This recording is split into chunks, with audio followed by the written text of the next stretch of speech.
Hello and good afternoon, everybody. I believe we are live.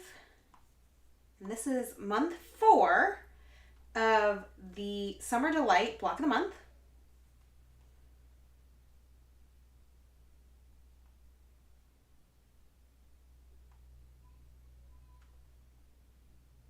Just need to double check. There's not a good way to double check.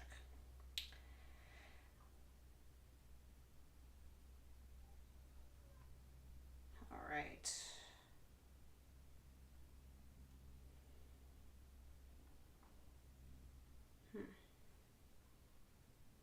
It should be live, but I always want to verify real quick.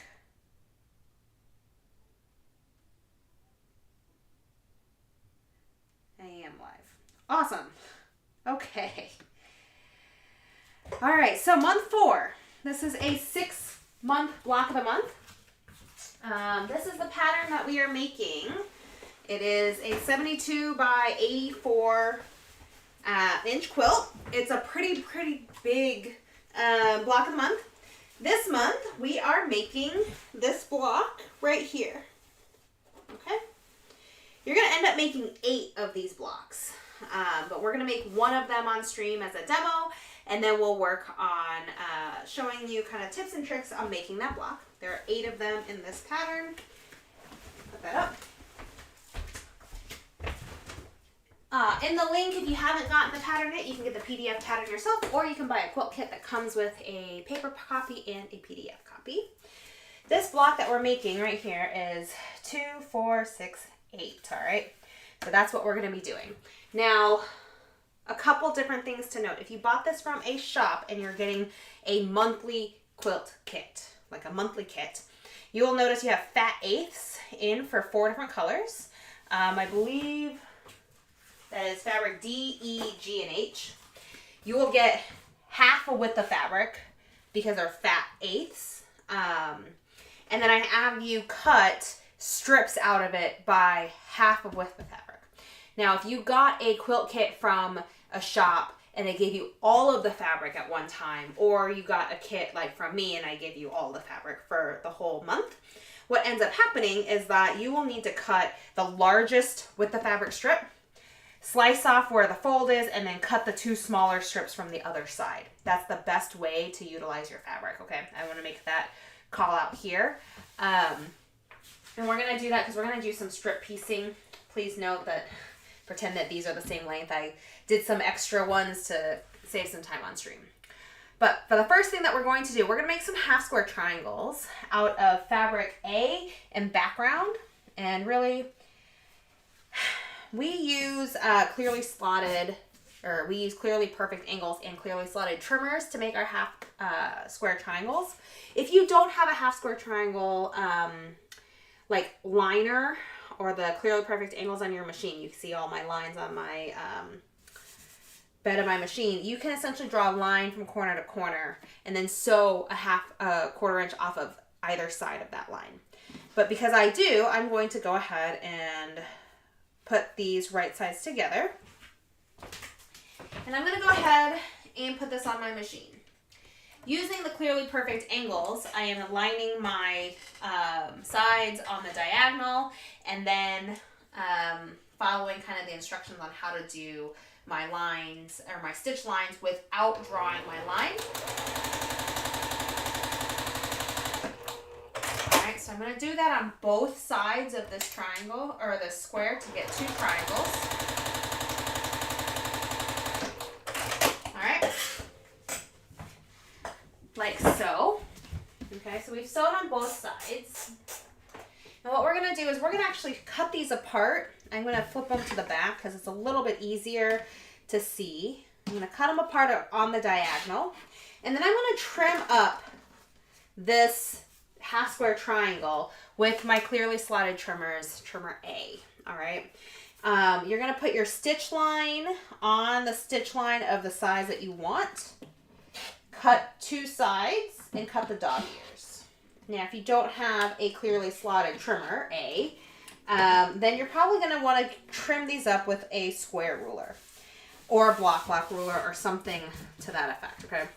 So instead, I'm going to actually iron this one to show you, but reason why I like the clearly slotted trimmers, once you trim, you can go press and then you're done. Whereas if you aren't using these clearly slotted trimmers, you're going to press your seams. I'm going to press that with this here.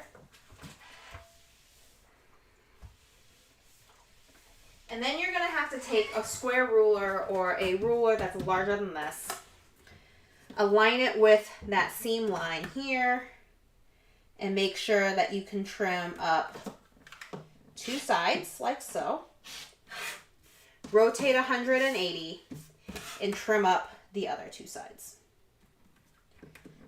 And I find this just more tedious to trim 4 sides of the square versus 2. But to each his own, okay? So once you have 4 of these, and I have 2 made previously, what we're going to do is we are going to be making a pinwheel, okay? I'm gonna put these aside. We are gonna make a pinwheel, and the pinwheel is going to look like so, okay? We're going to make pinwheels out of this, and each block has a pinwheel in the middle. And the way we're going to sew this is we're going to sew the top row together and the bottom row together, like so. And I'm not going to cut thread in between the two. I'm going to web piece this and keep that chain stitching in the middle. And web piecing is kind of what I do for any sort of grid, regardless if it's a block or the final quilt.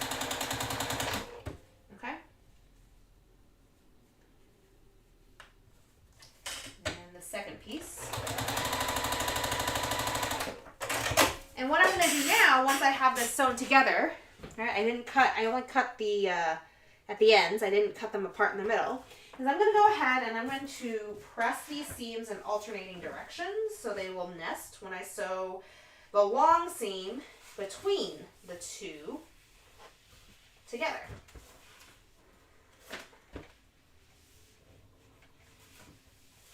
And it doesn't matter which way you press it, as long as they're opposite from each other, okay? So I have these 2 rectangles. Now I'm going to fold them together, right sides together. Because I pressed in opposite directions, my seams nest, and I'm going to sew the long seam together.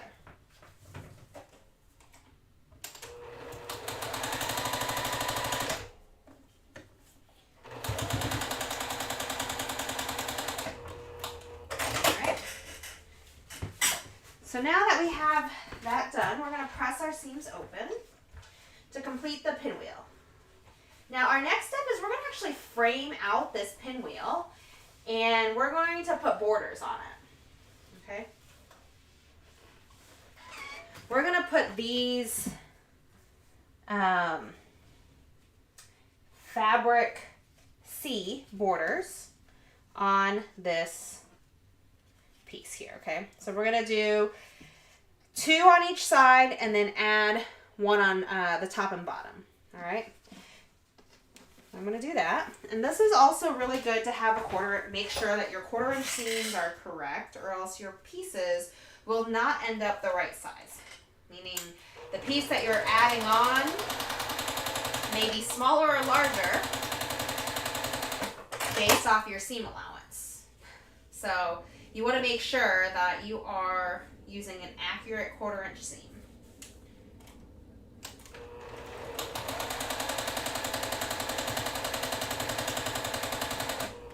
All right.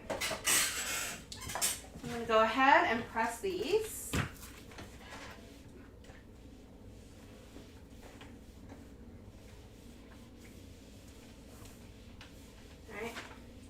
So because I added the rectangles to the left and right, now my top and bottom rectangles should be the exact same size as the piece that I'm adding it to, okay?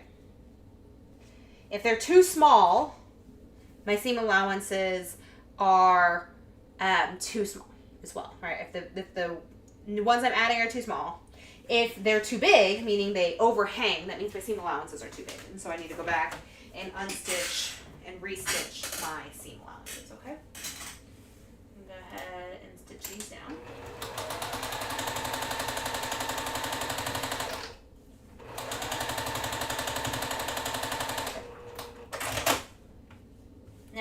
making all of these, I would highly recommend doing all of the blocks together, assembly line fashion.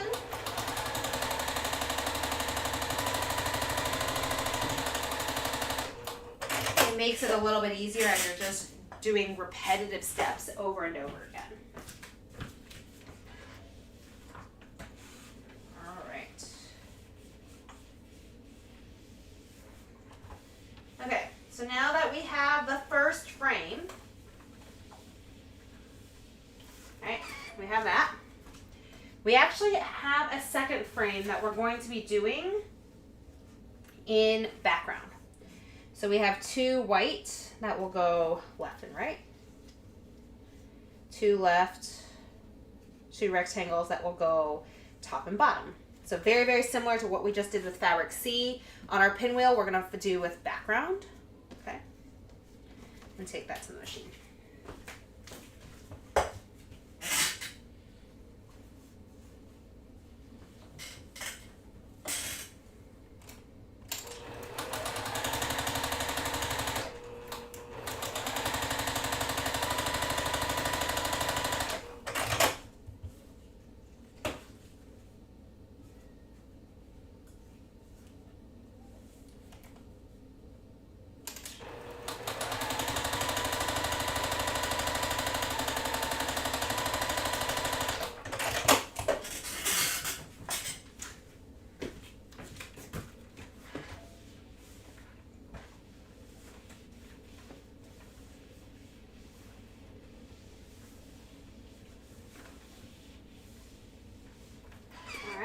So we did our left and rights. We're now going to add the top and bottoms. Okay.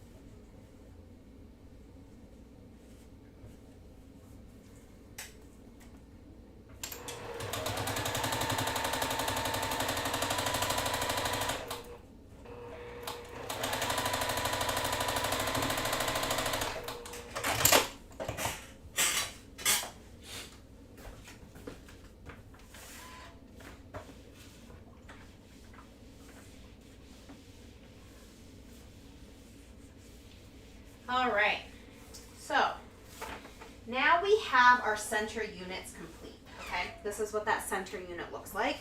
We are going to be making our strip borders for that borders portion of this block, right? So you see that center section, we have borders that we need to do. Our borders are made with fabric D, E, G, and H, okay? What I did here to have some YouTube magic is I cut, you know, 1 block worth of them off of the darker green, light blue, dark blue, and fabric L to make my strips for my borders.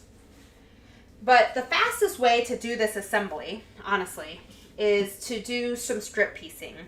So I'm going to do that demo with my fabric D pieces. So I have my smaller ones here. I'm going to sew these 2 together on the long edge, all the way down. I'm going to sew both of them that way, all right? The fabric, what we're doing here is we are essentially going to be strip piecing the entirety of these blocks.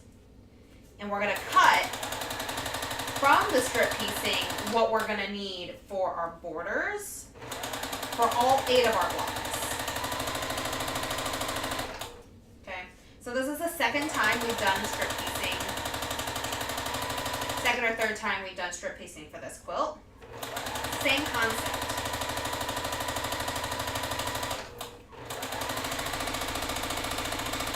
Okay, so that's 1. And then we're going to do that again for the second strip that we have. All right, and then pay attention to the pressing instructions for this portion. The green, or the D and E, have one way of pressing, and the G and H have a different way of pressing.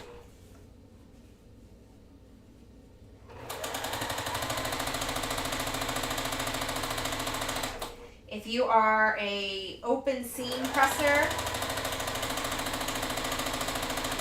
meaning you are one to press your seams open on everything, then it doesn't matter. I like to press to one side, so I give some instructions on how to press to one side to make sure you don't have any clashes, or as fewer clashes as we can with the blocks, okay? So once we have them, we're gonna press these. And then we're actually gonna sew these two strips to the larger center, like the larger width strip that we made. And again, when I say half a width of fabric, it's like if you take a width of fabric from like a fat quarter, that is what we're trying to do. So it's like the long end of a fat quarter is a half a width of fabric. All right. So we have these two strips, okay? And we are going to sew them like so on either side of that center fatter width of fabric. So I'm going to sew purple into that and then this one to the other side.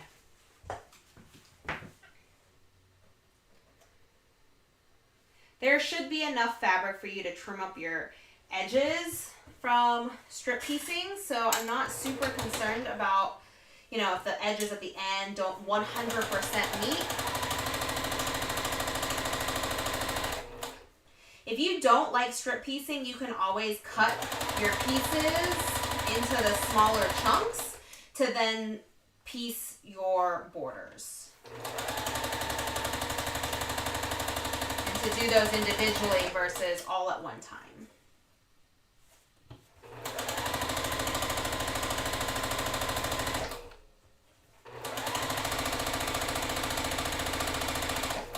We have one side, then I'm going to take this and add the other side to it, like so.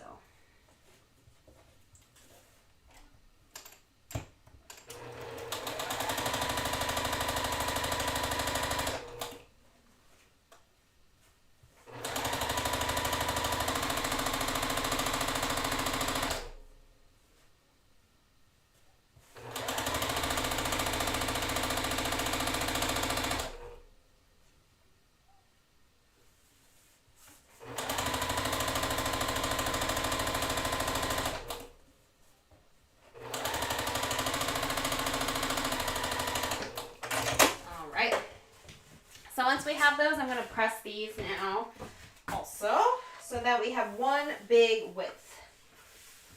Okay.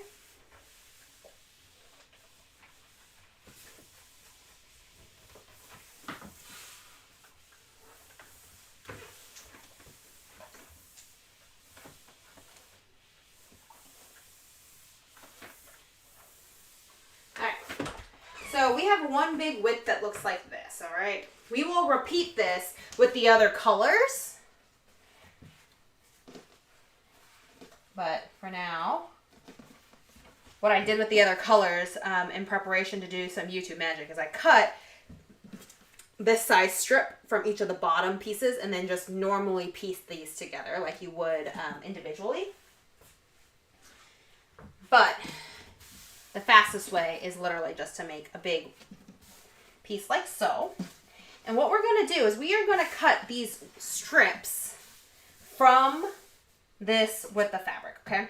And so what I'm going to go ahead and do is I'm going to go ahead and take my ruler and I'm going to trim off one of the edges.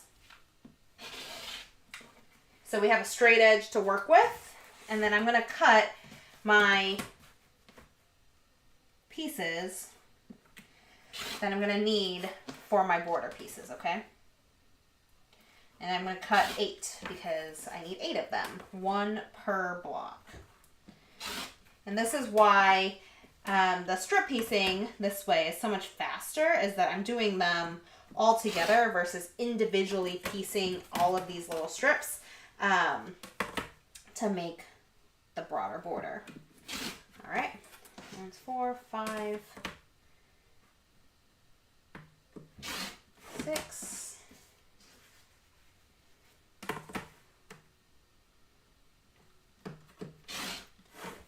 7,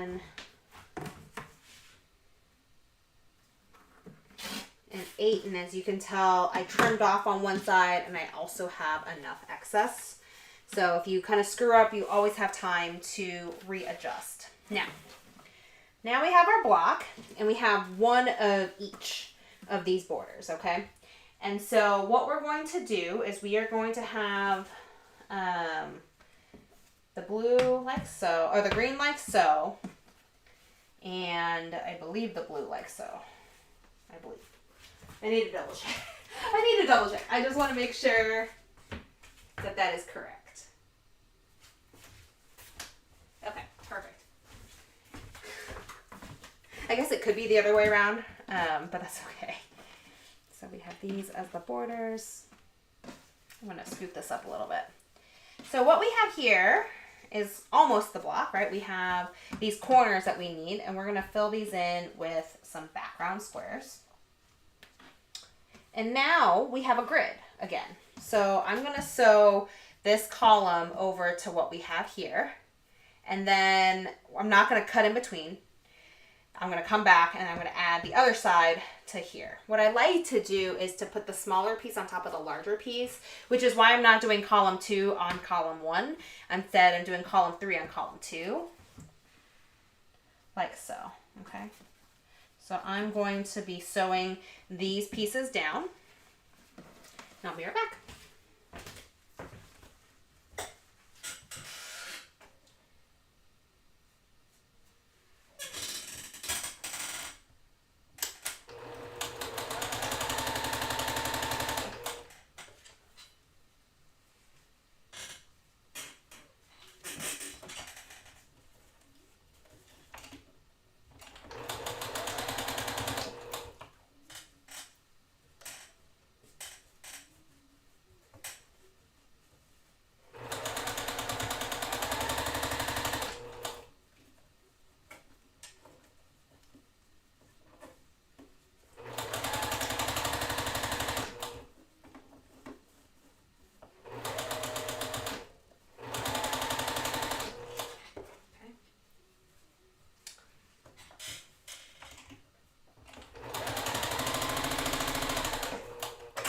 All right.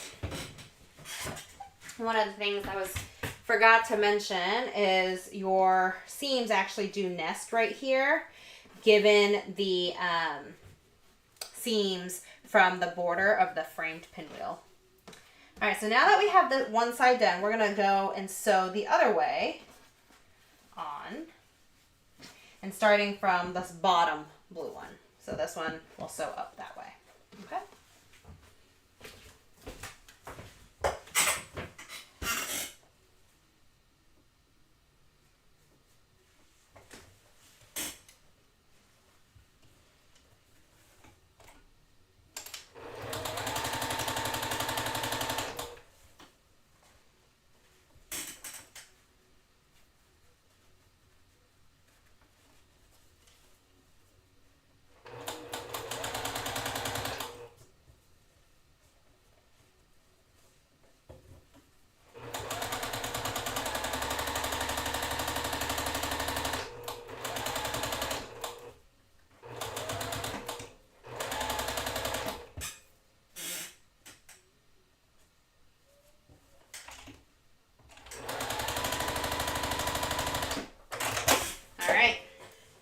So now our block has our rows sewn together. They have not been cut apart yet.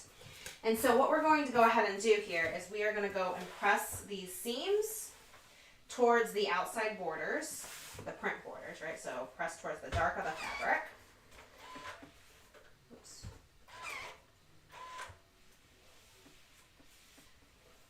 So away from the corner pieces, towards the larger green borders. I'm going to fix some of the ironing apparently. Like so. And then towards the blue borders. All right.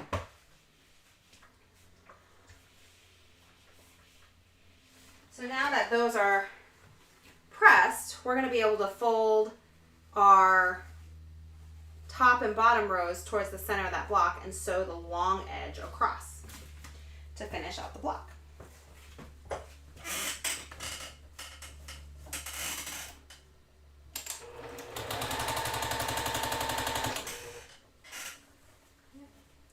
Theoretically, you can go ahead and pin these if you would like as well.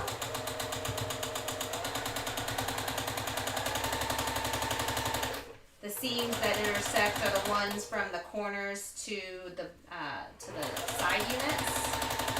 There are no other seams that really intersect. So it's just the seam here and the seam over here that intersect. Because of the chain piecing thread, there's really not far where that piece can go. And because I'm also pressing towards one side, I tend to hold that seam at the seam nesting point versus pin. If I were pressing my seams open, I would absolutely pin because there's no like physical, tactical feel for where those seams should be nesting or intersecting each other. There's like tactical feedback. When I hold my seams, I have tactical feedback. I can feel where they go. And so I don't pin because of that. Okay?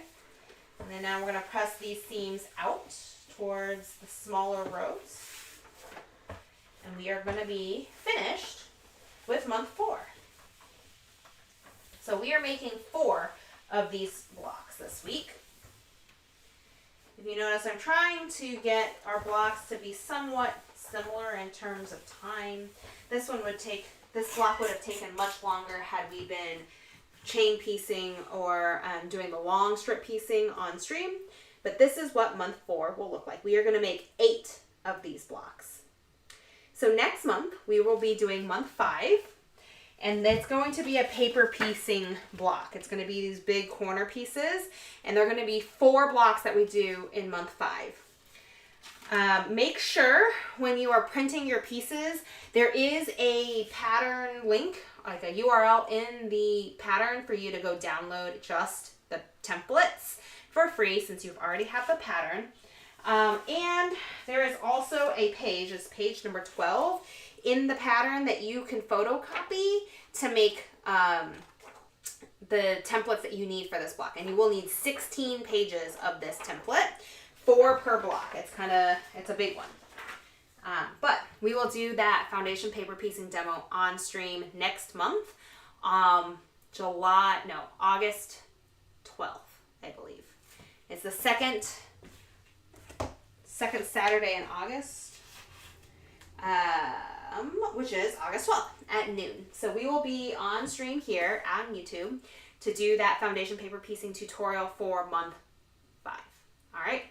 I hope everyone has a great month, and I hope you guys like the quilt so far. Enjoy. Bye.